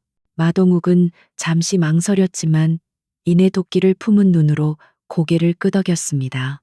그는 이미 돌아올 수 없는 강을 건넜고 자신이 살기 위해서는 서윤이 죽어야만 하는 상황이었습니다. 그는 즉시 자신의 비밀 자금을 관리하는 민간 군사 기업 PMC 출신의 용병들에게 연락을 취했습니다. 그들은 돈만 주면 살인도 서슴지 않는 잔혹한 전문가들이었고, 마동욱은 그들에게 만찬장의 웨이터와 경호원으로 위장하여 잠입할 것을 지시했습니다. 707사단의 성스러운 창설 기념일은 피로 물들여질 숙청의 밤으로 변질되고 있었습니다. 오후 늦게 마동욱은 짐짓 침통한 표정을 연기하며 서윤의 집무실을 찾아갔습니다. 그는 고개를 깊이 숙이며 오전에 있었던 자신의 무례를 사과하고 최대령의 비리를 전혀 몰랐다며 꼬리 자르기를 시도했습니다. 그리고는 화해의 제스처로 내일 저녁에 있을 환영 만찬에 사단장님이 꼭 참석해 주셨으면 한다고 정중하게 초대했습니다. 그는 장교들이 사단장님과 진솔한 대화를 나누고 싶어 한다며 이번 기회에 오해를 풀고 하나 된 707사단을 만들자고 입에 발린 말을 늘어놓았습니다. 그의 연기는 훌륭했지만 탐욕스러운 눈빛까지 감출 수는 없었습니다. 서윤은 서류를 검토하던 펜을 멈추고 마동욱을 잠시 바라보았습니다. 그녀는 마동욱의 사과가 거짓이며 만찬 초대가 명백한 함정임을 본능적으로 알아차렸습니다. 하지만 그녀는 피하는 대신 미소를 지으며 초대를 수락했습니다. 그녀는 부사단장의 성의를 봐서라도 반드시 참석하겠다. 내일은 아주 긴 밤이 될 것 같군요. 라고 의미심장하게 대답했습니다. 서윤의 승낙에 마동욱은 회심의 미소를 감추며 집무실을 나갔지만 그는 자신이 스스로 호랑이 굴의 문을 열어주었다는 사실을 꿈에도 모르고 있었습니다. 마동욱이 나간 뒤 서윤은 즉시 강철민 소령과 이지은 중위를 호출하여 비상 대기 태세를 명령했습니다. 그녀는 내일 만찬장이 전장이 될 것임을 예고하며 강소령에게는 사단 외곽에 대기 중인 헌병 특수임무대와의 통신망을 유지하라고 지시했고, 이지은 중위에게는 만찬장의 CCTV 제어권을 확보하라고 명했습니다. 강소령은 사단장님이 위험하다며 만류했지만 서윤은 자신이 직접 미끼가 되어야만 그들의 뿌리까지 뽑아낼 수 있다고 단호하게 말했습니다. 그녀는 서랍 속에서 오래된 사진 한 장을 꺼내 보았는데 그곳에는 과거 작전 중 전사한 동료들의 모습이 담겨 있었습니다. 그녀는 더 이상의 희생을 막기 위해 스스로를 사지로 내몰기로 결심했습니다. 결전의 날인 화요일 저녁 해가 지자 사단 본부 주변에는 어둠과 함께 팽팽한 긴장감이 감돌았습니다. 장교 클럽 오메가는 화려한 조명으로 장식되어 있었지만 그 불빛은 축제의 즐거움보다는 기괴한 분위기를 자아냈습니다. 마동욱과 그의 일당들은 일찍부터 도착하여 만찬장의 출입구를 점검하고 곳곳에 무장한 용병들을 배치했습니다. 그들은 만찬장 내부의 통신 신호를 차단하는 제머까지 설치하여 서윤이 외부와 연락할 수 없도록 철저히 고립시켰습니다. 샴페인 잔을 든 그들의 손은 흥분과 긴장으로 축축하게 젖어 있었습니다. 숙소에서 준비를 마친 서윤은 거울 앞에 섰습니다. 그녀는 전투복 대신 우아한 짙은 남색의 정복 드레스를 입었지만 그 옷감 아래에는 얇은 방탄조끼가 숨겨져 있었습니다. 그녀는 허벅지에 가터벨트에 소형 단검을 고정하고 핸드백 속에는 장전된 컴팩트 권총을 넣었습니다. 그녀의 머리는 단정하게 올렸지만 눈매는 전장에 나가는 장수의 그것처럼 매섭고 차가웠습니다. 겉모습은 아름다운 여인이었지만 그 내면은 누구보다 치명적인 인간 병기였습니다. 서윤은 마지막으로 이어피스를 통해 외부의 대기팀에게 진입 5분 전 신호가 떨어지면 즉각 타격한다 라고 짧게 송신했습니다. 서윤이 관용차를 타고 장교 클럽 앞에 도착하자 대기하고 있던 마동욱이 문을 열어주며 과장된 몸짓으로 영접했습니다. 그는 서윤의 화려한 모습에 잠시 넋을 잃었지만 이내 정신을 차리고 음흉한 미소를 지었습니다. 그는 오늘 밤이 서윤의 마지막 밤이 될 것이라고 확신하며 그녀를 만찬장 안으로 안내했습니다. 레드 카펫을 밟으며 걸어 들어가는 서윤의 하이힐 소리는 또각또각 규칙적으로 울려 퍼졌고 그것은 마치 마동욱 일파를 향한 장송곡의 서곡처럼 들렸습니다. 만찬장 내부는 수십 명의 고위 장교들과 그들의 파트너들로 붐비고 있었지만 서윤이 들어서자 음악 소리가 멈추고 모든 시선이 그녀에게 집중되었습니다. 그 시선들 속에는 호기심, 경멸, 그리고 숨길 수 없는 사리가 뒤섞여 있었습니다. 마동욱은 서윤을 중앙 테이블로 안내하며 큰 소리로 우리의 새로운 사단장님을 위하여 라고 건배를 제의했습니다. 하지만 잔을 들어 올리는 그의 손짓은 공격 신호와 다름없었습니다. 웨이터로 위장한 용병들이 서서히 문을 걸어 잠그고 커튼을 치기 시작했습니다. 만찬장은 순식간에 탈출구 없는 밀실로 변해버렸습니다. 서윤은 샴페인 잔을 받아들고 한 모금 마시며 주위를 둘러보았습니다. 그녀의 예민한 감각은 커튼 뒤에 숨겨진 총구의 위치와 사람들의 움직임을 낱낱이 파악하고 있었습니다. 그녀는 마동욱에게 부드럽게 웃어 보이며 참으로 성대한 파티군요. 부사단장. 마지막 만찬으로 손색이 없겠어요. 라고 뼈있는 농담을 던졌습니다. 마동욱은 그녀의 말뜻을 이해하지 못한 채 그저 비웃음을 흘렸지만 서윤의 손은 이미 테이블 아래에서 핸드백에 잠금 장치를 풀고 있었습니다. 폭풍전야의 고요함 속에서 서윤과 마동욱의 시선이 허공에서 부딪혔습니다.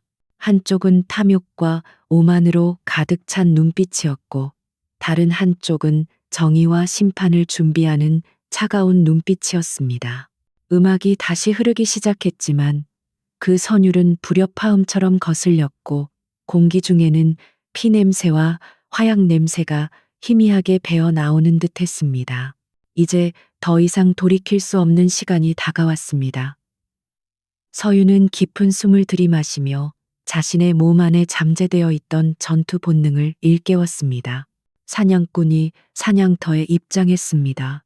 화려한 샹들리에 아래 펼쳐진 연회장의 풍경은 겉보기에는 호화로웠지만 그 이면에는 썩은 내가 진동하고 있었습니다. 최고급 양주와 산의 진미가 테이블을 가득 채웠지만 그것을 즐기는 장교들의 얼굴에는 탐욕과 방탕함만이 번들거렸습니다.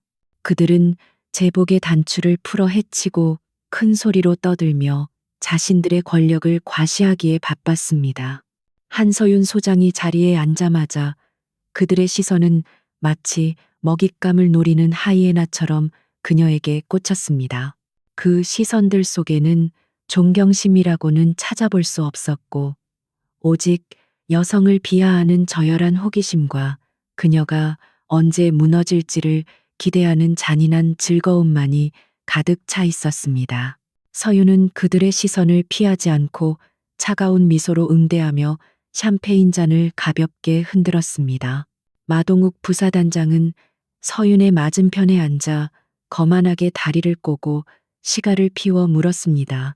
그는 연기가 자욱하게 퍼지도록 일부러 서윤 쪽으로 숨을 내뱉으며 입을 열었습니다. 그는 사단장님이 이런 자리가 처음이라 어색하실 테니 긴장을 풀라고 비아냥거렸습니다. 그의 말은 위로가 아니라 조롱이었으며 군대라는 조직은 여자들이 생각하는 것처럼 고상한 곳이 아니라는 성차별적인 발언을 서슴지 않았습니다. 주변에 앉아있던 추종자들은 그의 말에 과장되게 웃음을 터뜨리며 맞장구를 쳤습니다. 그들은 이미 승리감에 도취되어 있었고 자신들이 서윤을 완전히 포위했다고 믿어 의심치 않았습니다. 술잔이 몇 순배 돌자 분위기는 더욱 노골적으로 변해갔습니다. 마동욱의 신복 중 하나인 작전 참모가 비틀거리며 일어나 서윤에게 술을 따르려 했습니다. 그는 예의를 갖추는 척했지만 술병을 쥔 손은 무례했고 그의 눈빛은 불쾌하게 번들거렸습니다.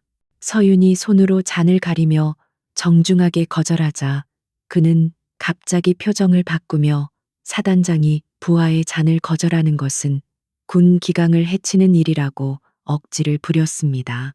이는 명백한 도발이었고 서윤을 화나게 만들어 실수를 유발하려는 유치한 수작이었습니다. 서윤은 그를 빤히 쳐다보며 술은 근무 중에 마시는 것이 아니라 승리를 축하할 때 마시는 것이라고 차갑게 일갈했습니다.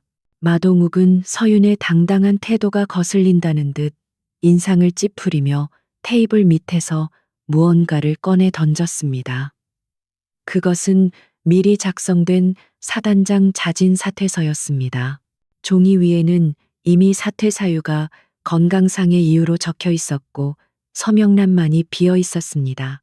마동욱은 이 종이에 서명하면 조용히 보내주겠지만 거부한다면 오늘 밤이 사단장님의 제삿날이 될 수도 있다고 협박했습니다. 그는 더 이상 가식적인 존댓말을 쓰지 않았고 본색을 드러내며 거친 욕설을 섞어가며 으름장을 놓았습니다. 연회장의 음악 소리는 어느새 멈췄고 웨이터로 위장해 있던 용병들이 품 안에서 무기를 꺼내들며 서윤을 포위했습니다. 서윤은 테이블 위에 놓인 사퇴서를 집어들고 천천히 내용을 훑어보았습니다. 그녀의 표정에는 두려움 대신 경멸이 떠올랐습니다. 그녀는 종이를 찢는 대신 마동욱의 눈앞에서 천천히 구겨 공처럼 뭉쳐버렸습니다. 그리고는 그 종이 뭉치를 마동욱의 와인잔 속에 퐁당 빠뜨렸습니다. 붉은 와인이 튀어 마동욱의 흰 셔츠를 더럽히자 회장 안에는 숨막히는 정적이 흘렀습니다. 서윤은 낮지만 또렷한 목소리로 군인의 명예를 팔아먹은 너희들에게 사퇴를 강요받을 이유는 없다고 단언했습니다. 그녀는 오히려 지금 이 순간이 너희들이 군복을 입고 있는 마지막 시간이 될 것이라고 선고했습니다. 마동욱은 분노로 이성을 잃고 자리에서 벌떡 일어나며 고함을 질렀습니다. 그는 네가 상황 파악을 못하는 것 같은데 여기는 내 구역이고 내 병사들로 가득 차 있다며 서윤을 조롱했습니다. 그는 손가락을 튕겨 신호를 보냈고 그 순간 연회장의 모든 출입문이 굳게 잠기며 철커덕하는 금소금이 들려왔습니다. 창문에는 두꺼운 철제 셔터가 내려왔고 실내는 완벽한 밀실이 되었습니다. 마동욱은 이제 쥐새끼처럼 도간에 갇힌 꼴이 되었다며 낄낄거렸고 용병들은 총구를 서윤의 머리와 심장을 향해 겨누며 포위망을 좁혀왔습니다. 하지만 서윤은 눈 하나 깜빡하지 않고 우아하게 자리에서 일어나 드레스 자락을 정리했습니다. 그녀는 핸드백에서 스마트폰을 꺼내 화면을 마동욱에게 보여주었습니다. 화면에는 연회장 외부의 CCTV 영상이 실시간으로 재생되고 있었는데 그곳에는 마동욱이 배치해둔 경계 병력들이 이미 누군가에 의해 제압당해 쓰러져 있는 모습이 담겨 있었습니다. 서윤은 차가운 미소를 지으며 내가 갇힌 것이 아니라 너희가 나와 함께 갇힌 것이라고 말했습니다. 그녀의 눈빛은 순식간에 사냥꾼의 것으로 변했고 그제야 마동욱의 얼굴에서 웃음기가 사라지기 시작했습니다. 당황한 마동욱이 무전기를 들어 외부 경호팀을 호출했지만 무전기에서는 지지직거리는 잡음만이 들려올 뿐이었습니다. 서윤이 미리 설치해둔 전파 차단 장치가 작동한 것이었습니다. 동시에 연회장 내부의 조명이 붉은색 비상등으로 바뀌며 사이렌 소리가 요란하게 울려 퍼졌습니다. 이것은 서윤이 자신의 팀에게 보내는 공격 개시 신호였습니다.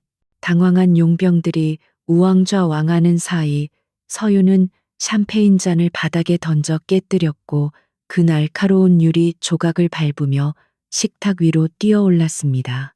드레스 밑에 숨겨져 있던 그녀의 전술적 움직임이 폭발하는 순간이었습니다. 마동욱은 공포에 질려 용병들에게 저 여자를 죽이라고 비명을 질렀습니다. 용병들이 일제히 방아쇠를 당기려 했지만 서윤의 움직임은 그들의 반응 속도보다 훨씬 빨랐습니다. 그녀는 테이블을 덮고 있던 하얀 식탁볼을 힘껏 잡아당겨 시야를 가린 뒤 가장 가까이 있던 용병의 팔을 낚아채 꺾어버렸습니다. 뼈가 부러지는 소리와 함께 용병의 비명이 터져 나왔고 그의 손에서 떨어진 권총은 공중을 날아 서윤의 손에 정확하게 잡혔습니다. 그녀는 망설임 없이 권총을 발사하여 샹들리에를 고정하던 줄을 끊어버렸습니다. 거대한 샹들리에가 굉음과 함께 마동욱의 일당이 모여있던 테이블 한복판으로 추락했습니다. 유리 파편과 비명이 뒤섞이며 연회장은 순식간에 아수라장으로 변했습니다. 먼지와 연기 속에서 서윤은 유령처럼 움직이며 혼란에 빠진 적들을 하나씩 쓰러뜨리기 시작했습니다.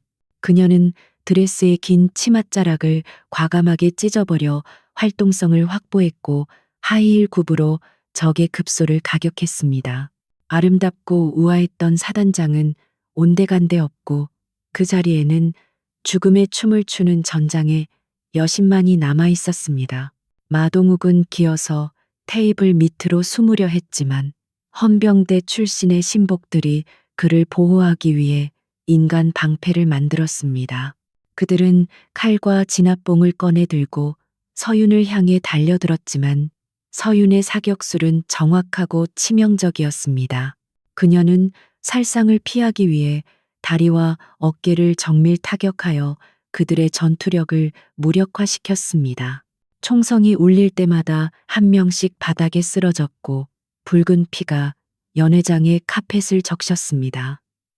서윤은 탄창을 교체하며 마동욱이 숨어 있는 곳을 향해 천천히 걸어갔습니다.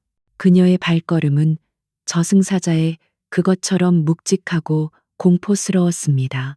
한편 외부에서는 강철민 소령이 이끄는 헌병 특수임무대가 연회장 입구를 돌파하기 위해 폭약을 설치하고 있었습니다. 쾅하는 폭발음과 함께 굳게 닫혀있던 철문이 날아가고 검은 제복을 입은 대원들이 연막탄을 터뜨리며 내부로 진입했습니다. 연기가 자욱한 실내에서 피하 식별은 불가능해 보였지만 서윤과 그녀의 대원들은 사전에 약속된 신호와 전술을 통해 완벽한 호흡을 보여주었습니다. 서윤은 대원들의 엄호를 받으며 마동욱을 향한 포위망을 좁혀갔습니다. 부패한 장교들은 구석에 몰려 벌벌 떨며 살려달라고 애원하고 있었습니다. 마동욱은 최후의 발악으로 품속에 숨겨두었던 소형 권총을 꺼내 서윤을 향해 발사했습니다. 총알은 서윤의 뺨을 스치고 지나가 얇은 생채기를 남겼습니다. 서윤은 통증을 느낄 새도 없이 몸을 날려 마동욱의 손목을 걷어찼습니다. 권총이 멀리 날아가고 마동욱은 손목을 부여잡고 비명을 질렀습니다. 서유는 그의 멱살을 잡아 일으켜 세운 뒤 벽으로 밀어붙였습니다. 그녀의 눈동자는 분노로 불타오르고 있었지만 목소리는 지옥에서 들려오는 것처럼 차분했습니다. 부사단장, 이제 진짜 지위가 무엇인지 보여주지. 연 회장은 이제 화려한 파티장이 아니라 처절한 심판의 장으로 변해 있었습니다. 부서진 집기들과 흩어진 음식물, 그리고 신음하는 부상자들 사이로 서유는 마동욱을 제압하고 우뚝 서 있었습니다. 그녀의 찢어진 드레스와 헝클어진 머리카락은 오히려 그녀의 강인함을 더욱 돋보이게 만들었습니다. 아직 전투는 끝나지 않았지만 승패는 이미 결정된 것이나 다름없었습니다. 707사단의 썩은 환부를 도려내는 대수술은 가장 고통스럽고 극적인 방식으로 진행되고 있었습니다. 자욱한 화약 연기가 샹들리에가 추락한 연회장을 짙은 안개처럼 감싸고 있었고 곳곳에서 터져나오는 신음과 고함이 뒤섞여 지옥도를 방불케 했습니다. 마동욱 부사단장은 벽에 기대어 거친 숨을 몰아쉬며 자신의 마지막 보루인 최정예 용병팀에게 손짓했습니다. 그들은 일반 경호원들과 달리 해외 분쟁 지역에서 잔뼈가 굵은 살인 기계들이었으며 지금까지 어둠 속에서 상황을 관망하다가 마동욱의 위기 신호에 맞춰 모습을 드러냈습니다. 검은 전술 조끼를 착용하고 소음기가 장착된 기관단총을 든 4명의 용병이 서윤을 포위하듯 다가왔습니다. 그들의 눈빛에는 감정이 없었고 오직 목표물을 제거하겠다는 기계적인 살이만이 번뜩이고 있었습니다. 서윤은 찢어진 드레스 자락을 질끈 동여매고 바닥에 떨어진 전술 단검을 집어들며 그들을 향해 서늘한 미소를 지어 보였습니다. 첫 번째 용병이 기합 소리도 없이 달려들며 개머리판으로 서윤의 머리를 가격하려 했습니다.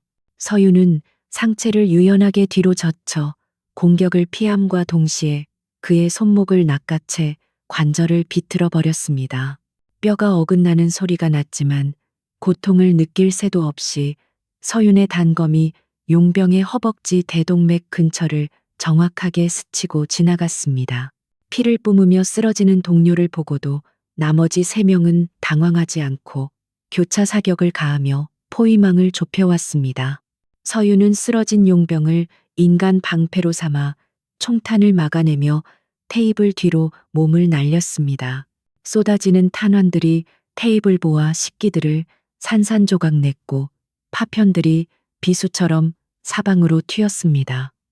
이것은 훈련이 아닌 생사를 건 진짜 전장이었습니다.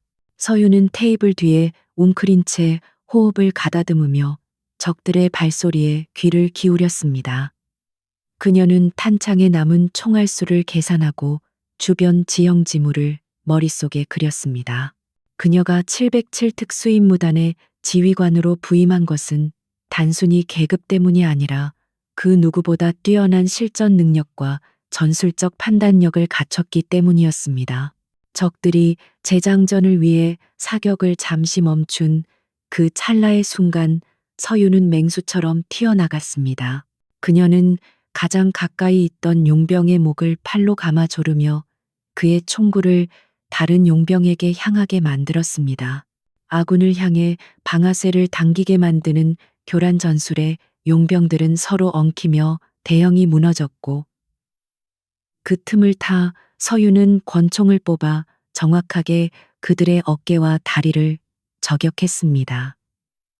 그 시각 연회장 밖에서는 강철민 소령이 이끄는 헌병 특수임무대가 굳게 닫힌 정문을 폭파하기 위해 시사 폭약을 설치하고 있었습니다. 폭파 3초 전 2일 폭파 거대한 굉음과 함께 두꺼운 참나무 문이 산산이 조각나며 안으로 튕겨져 들어갔습니다.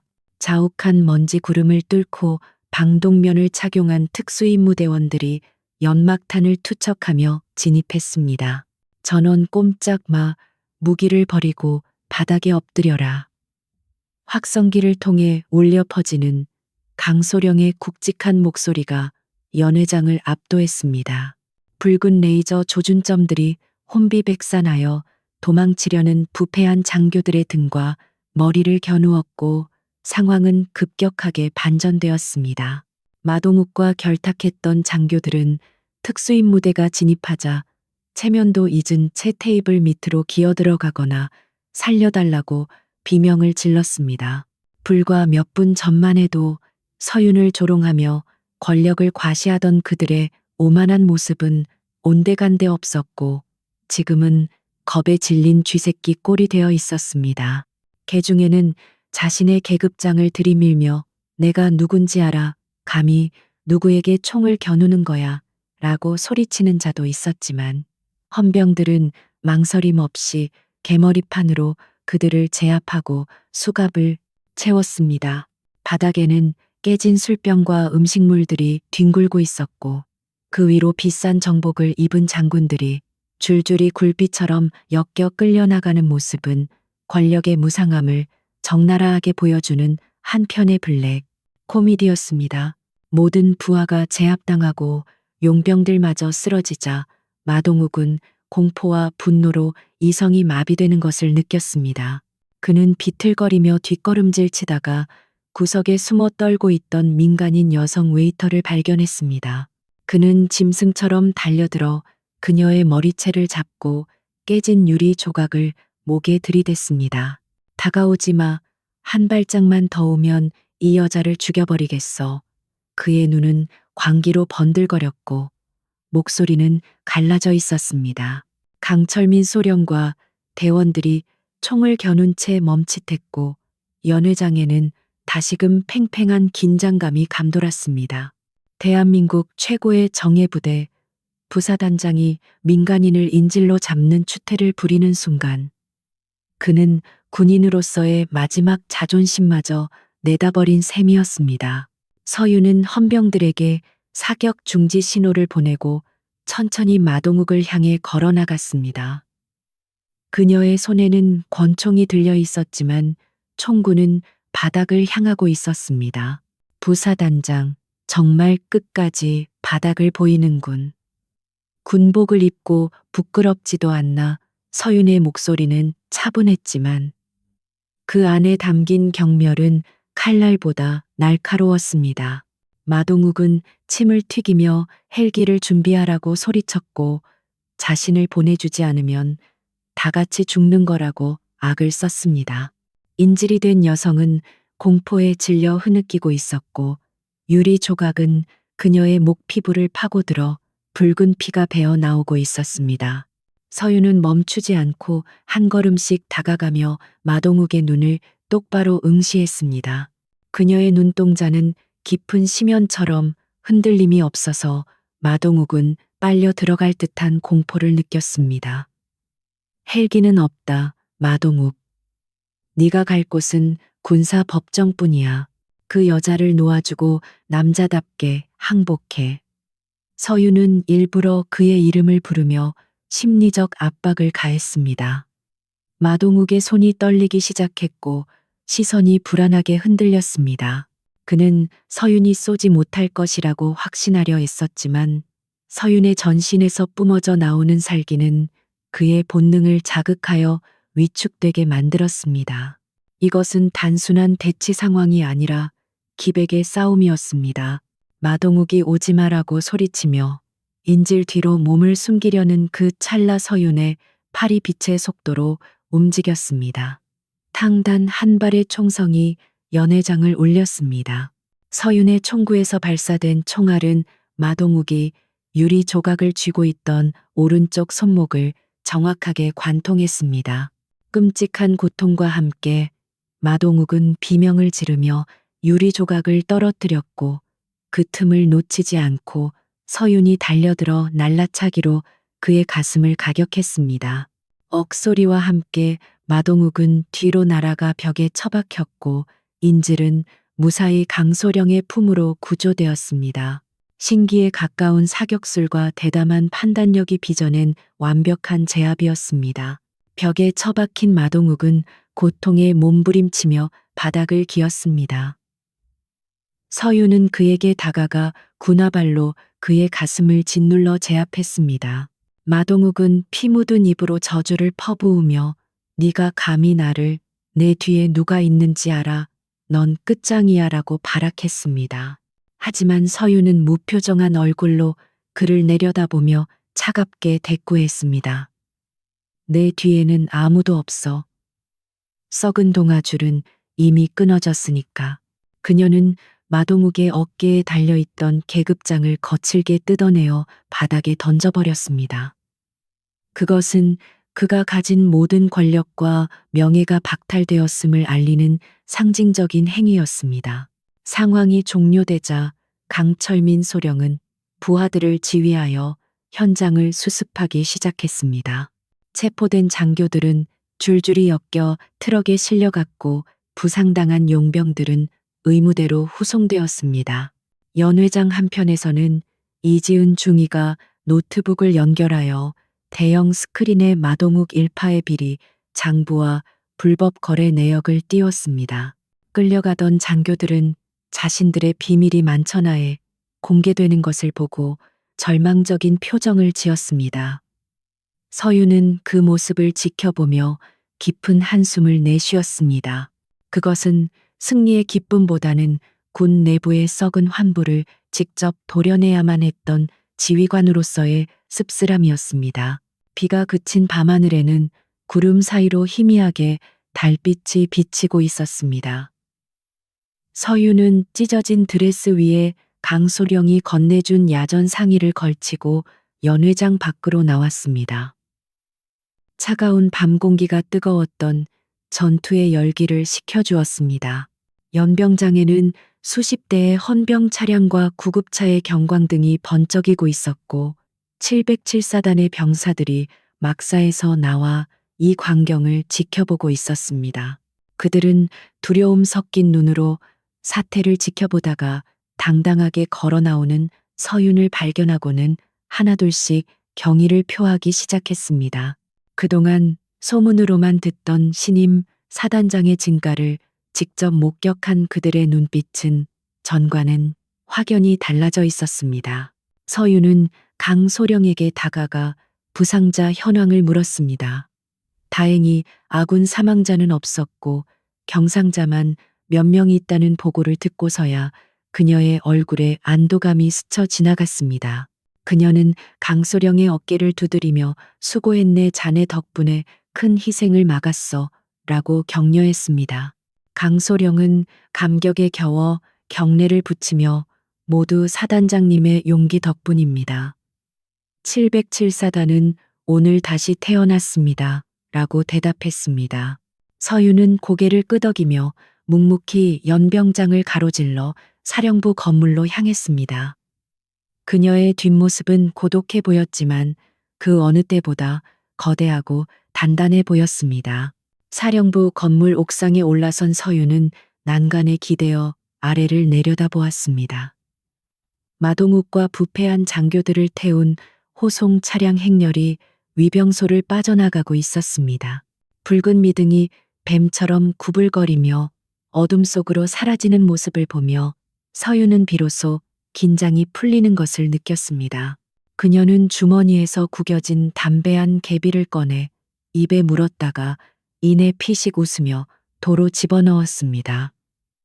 아직 할 일이 많이 남아 있었습니다. 무너진 지휘 체계를 다시 세우고 병사들의 신뢰를 회복하고 707사단을 명실상부한 최강의 부대로 만드는 일. 오늘 밤의 승리는 끝이 아니라 새로운 시작에 불과했습니다. 동이 터오기 시작하자 검푸른 하늘이 서서히 보랏빛으로 물들기 시작했습니다. 서유는 떠오르는 태양을 바라보며 깊게 심호흡을 했습니다. 지난 며칠간의 악몽 같았던 시간들이 주마등처럼 스쳐 지나갔습니다. 무시와 조롱 암살 위협과 배신 속에서도 그녀는 굴복하지 않았고 결국 정의를 증명해냈습니다. 그녀는 자신의 선택이 틀리지 않았음을 그리고 군인으로서의 신념을 지키는 것이 얼마나 가치 있는 일인지를 다시 한번 되새겼습니다. 이제 707사단의 아침은 그 어느 때보다 맑고 깨끗하게 밝아오고 있었습니다. 새로운 사단장과 함께 새로운 역사가 쓰이기 시작한 것입니다. 폭풍이 휩쓸고 지나간 707 특수임무단의 아침은 그 어느 때보다 투명하고 시리도록 푸른 하늘을 드러내고 있었습니다. 지난밤 연회장을 뒤덮었던 화약 연기와 피 비린내는 밤새 내린 새벽 이슬에 씻겨 내려갔고 대신 차가운 공기 속에 묘한 해방감이 감돌고 있었습니다. 연병장 곳곳에는 아직 헌병대의 노란색 통제선이 쳐져 있었고 수사관들이 바쁘게 오가며 증거물을 압수하고 있었지만 병사들의 표정은 더 이상 어둡지 않았습니다. 그들은 삼삼오오 모여 수군거리면서도 막사를 나서는 발걸음에 힘이 실려 있었고 오랫동안 자신들을 짓눌러 왔던 거대한 먹구름이 거쳤다는 사실을 본능적으로 체감하고 있었습니다. 이것은 단순한 사건의 종료가 아니라 썩은 살을 도려낸 후 새살이 돋아나기 시작하는 치유의 과정이었습니다. 오전 10시 국방부 검찰단의 호송버스가 본청 앞에 도착하자 부대원들의 시선이 일제히 그곳으로 쏠렸습니다. 포승줄에 묶인 채 고개를 숙이고 끌려 나오는 자들은 불과 어제까지만 해도 병사들 위에서 군림하며 온갖 전횡을 일삼던 마동욱 파벌의 핵심 간부들이었습니다. 그들의 어깨에 달려있던 계급장은 모두 떼어졌고 화려했던 정복은 구겨지고 더러워져 초라하기 그지없었습니다. 특히 마동욱 전 부사단장은 휠체어에 탄 채 손목에 붕대를 감고 있었는데 그의 눈동자는 텅 비어 초점을 잃은 상태였습니다. 병사들은 그 모습을 지켜보며 환호성을 지르는 대신 침묵으로 일관했는데 그 침묵은 야유보다 더 무겁고 준엄한 심판의 무게를 담고 있었습니다. 한서윤 소장은 집무실 창가에서 그 모든 과정을 말없이 내려다보고 있었습니다. 그녀의 책상 위에는 밤새 작성한 사후 수습 보고서와 새로운 인사 발령안이 놓여 있었습니다. 그녀는 승리감에 도취되기보다는 앞으로 짊어져야 할 책임감에 어깨가 무거워짐을 느꼈습니다. 부패한 지휘부를 척결하는 것은 시작에 불과했고 이제 무너진 지휘 체계를 다시 세우고 땅에 떨어진 707사단의 명예를 회복하는 더 어려운 과제가 남아 있었기 때문입니다. 서윤은 씁쓸한 표정으로 커튼을 닫고 옷걸이에 걸린 정복을 꺼내 입었습니다. 거울 속에 비친 그녀의 모습은 지쳐 보였지만 눈빛만은 그 어느 때보다 단단하게 빛나고 있었습니다.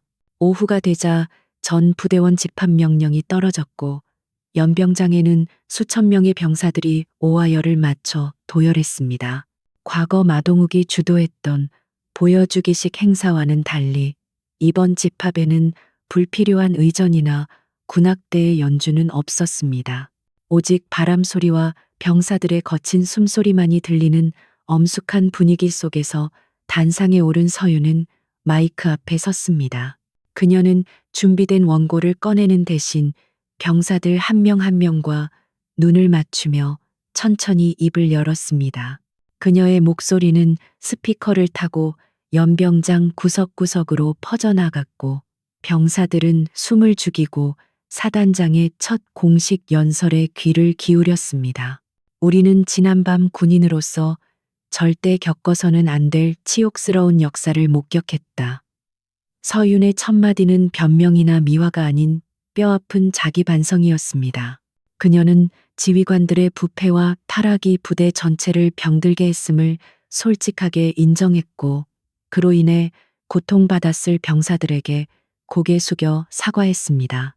사단장이 병사들에게 머리를 숙이는 모습은 전례 없는 일이었기에 연병장에는 잠시 충격적인 정적이 흘렀습니다. 하지만 그 진정성 있는 사과는 병사들의 얼어붙었던 마음을 녹이는 결정적인 계기가 되었습니다. 그들은 서윤이 권위적인 지배자가 아니라 진정한 리더임을 가슴으로 느끼기 시작했습니다. 서윤은 고개를 들고 더욱 단호한 목소리로 말을 이었습니다. 하지만 오늘부로 707사단의 치욕은 끝났다. 이제 우리는 오직 국가와 국민만을 위해 존재하는 최정예 특수부대로 다시 태어날 것이다. 그녀는 앞으로 모든 진급과 보직은 철저하게 능력과 성과에 따라 결정될 것이며 어떠한 파벌이나 청탁도 용납하지 않겠다고 선언했습니다. 또한 강도 높은 훈련을 통해 실전 감각을 되찾고 적들이 가장 두려워하는 부대로 만들겠다는 비전을 제시했습니다. 그녀의 말 한마디 한마디에는 강한 확신과 열정이 담겨 있었고 병사들의 눈빛에도 점차 뜨거운 결의가 차오르기 시작했습니다. 연설이 끝나고 서윤이 이상이라고 짧게 맺자 연병장이 떠나갈 듯한 함성과 함께 우렁찬 경례 구호가 터져 나왔습니다. 충성 그 소리는 강제된 의무감이 아니라 진심에서 우러나오는 존경과 충성심의 표현이었습니다. 강철민 소령을 비롯한 초급 간부들은 눈시울을 붉히며 사단장을 바라보았고 이지은 중위는 감격스러운 표정으로 힘차게 박수를 쳤습니다. 그동안 억눌려왔던 707사단의 기백이 되살아나는 순간이었습니다. 서윤은 병사들의 경례를 받으며 가슴 깊은 곳에서 뜨거운 무언가가 올라오는 것을 느꼈습니다. 이것이야말로 그녀가 그토록 지키고 싶었던 군인의 명예이자 자부심이었습니다. 대대적인 숙청 이후 707사단에는 피바람 대신 개혁의 바람이 거세게 불기 시작했습니다. 서윤은 가장 먼저 강철민 소령을 중령으로 진급시키고 작전 참모로 임명하여 부대의 핵심 전력을 재정비했습니다. 강소령은 그동안 쌓아왔던 울분을 토해내듯 밤낮 없이 훈련 계획을 수립하고 병사들을 독려했습니다. 또한 내부 고발자 역할을 용기 있게 수행했던 이지은 중위는 대위로 진급하여 감찰실장 보좌관으로 발령났습니다. 그녀는 부대 내의 부조리를 감시하는 파수꾼이 되어 다시는 마동욱 같은 괴물이 탄생하지 못하도록 시스템을 구축하는 데 앞장섰습니다. 훈련 강도는 상상을 초월할 정도로 높아졌습니다. 과거의 보여주기식 시범 훈련은 사라지고 실제 전장과 동일한 환경에서 실탄을 사용하는 고위험 훈련이 매일같이 반복되었습니다. 지옥주라 불리는 극한의 훈련 기간 동안 병사들은 흙탕물을 뒤집어 쓰고 산악을 뛰어다녔지만 불평하는 사람은 아무도 없었습니다. 오히려 공정한 평가 시스템 아래서 흘린 땀만큼 인정받을 수 있다는 사실에 병사들의 사기는 하늘을 찔렀습니다. 급식의 질 또한 획기적으로 개선되어 식당에서는 웃음꽃이 피어났고 노후화된 장비들은 최신형으로 교체되기 시작했습니다. 서윤은 집무실에 앉아 있는 시간보다 훈련장에서 병사들과 함께 땀 흘리는 시간이 더 많았습니다. 그녀는 사격장에서 직접 시범을 보이며 백발백중의 실력을 과시했고 구보 훈련 때는 선두에서 달리며 지쳐가는 병사들을 독려했습니다. 여군 사단장이라는 꼬리표는 사라진 지 오래였고 이제 그녀는 707사단의 살아있는 전설이자 상징으로 자리 잡았습니다. 병사들 사이에서는 사단장님과 함께라면 지옥불이라도 뛰어들 수 있다는 말이 돌 정도로 그녀에 대한 신뢰는 절대적이었습니다. 리더십은 계급장이 아니라 행동으로 증명하는 것임을 그녀는 몸소 보여주었습니다. 계절이 바뀌어 첫눈이 내리던 어느 날 저녁, 서윤은 홀로 사령부 옥상에 올라가 설경으로 뒤덮인 부대를 바라보았습니다. 하얗게 변한 연병장 위로 늦게까지 훈련하는 병사들의 입김이 피어오르고 있었습니다. 멀리서 들려오는 기합 소리는 마치 심장 박동 소리처럼 생동감이 넘쳤습니다. 불과 몇 달 전만 해도 썩은 내가 진동하던 이곳이 이제는 대한민국에서 가장 강인하고 깨끗한 부대로 변모했다는 사실에 그녀는 깊은 감회를 느꼈습니다. 하지만 그녀는 자만하지 않았습니다. 권력은 고인물과 같아서 언제든 다시 썩을 수 있다는 것을 누구보다 잘 알고 있었기 때문입니다. 그때 뒤에서 발자국 소리가 들리더니 강철민 참모가 따뜻한 커피 2잔을 들고 다가왔습니다. 그는 서윤에게 커피를 건네며 사단장님 날씨가 춥습니다. 들어가시지요. 라고 정중하게 말했습니다. 서윤은 커피를 받아들고 미소를 지으며 이 풍경이 좋아서 조금 더 있고 싶군요. 강 참모, 우리가 해낸 것 같습니까? 라고 물었습니다. 강 참모는 잠시 생각에 잠겼다가 확신의 찬 목소리로 대답했습니다. 우리가 해낸 것이 아니라 사단장님이 병사들을 깨우신 겁니다. 이제 707은 그 누구도 넘볼 수 없는 강철 부대가 되었습니다. 서윤은 고개를 저으며 밤하늘을 올려다보았습니다. 아니, 나는 그저 그들이 가야 할 길을 비춰주는 등대 역할만 했을 뿐이야. 결국 험한 파도를 헤치고 나아가는 것은 병사들 자신이지. 그녀는 자신의 공로를 부하들에게 돌리는 겸손함을 잃지 않았습니다. 그녀는 커피를 한 모금 마시며 차가운 겨울 바람을 즐겼습니다. 이제 그녀에게 707사단은 단순한 부임지가 아니라 목숨을 걸고 지켜야 할 집이자 가족이었습니다. 그녀의 머릿속에는 이미 내년도 훈련 계획과 부대 발전 방안들이 가득 차 있었습니다. 다음 날 아침 707 특수임무단의 정문 앞에는 새로운 현판 제막식이 열렸습니다. 마동욱이 자신의 이름을 새겨 넣었던 낡은 비석은 철거되었고 그 자리에는 행동으로 논리를 대변하고 결과로서 과정을 입증한다라는 부대혼이 새겨진 거대한 자연석이 세워졌습니다. 서윤은 장병들과 함께 그 비석 앞에 서서 거수경례를 올렸습니다. 아침 햇살을 받아 반짝이는 비석은 707사단의 새로운 출발을 알리는 이정표였습니다. 카메라 플래시가 터지고 기자들이 질문을 쏟아냈지만 서윤은 담담한 표정으로 부대원들의 어깨를 감싸 안으며 사진 촬영에 임했습니다.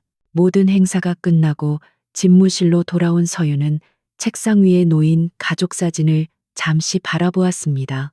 군인으로서의 삶을 선택하면서 포기해야 했던 많은 것들이 떠올랐지만 후회는 없었습니다.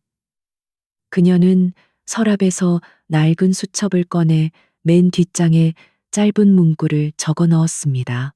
정의는 완성되는 것이 아니라 끊임없이 지켜내는 것이다. 그녀는 펜을 내려놓고 창밖을 향해 섰습니다. 연병장에는 태극기와 부대기가 힘차게 펄럭이고 있었고 그 아래로 늠름한 병사들의 행렬이 이어지고 있었습니다. 한서윤 소장은 재킷에 매무새를 다듬고 다시 업무를 시작하기 위해 서류를 펼쳤습니다. 전속부관 다음 일정 보고에 그녀의 목소리는 활기차고 힘이 넘쳤습니다. 부관이 힘차게 대답하며 문을 열고 들어왔습니다. 707 특수임무단의 시계는 멈추지 않고 돌아가고 있었고 그 중심에는 언제나 강인하고 지혜로운 여성 지휘관 한서윤이 서 있었습니다. 그녀의 전설은 이제 막 시작되었을 뿐입니다.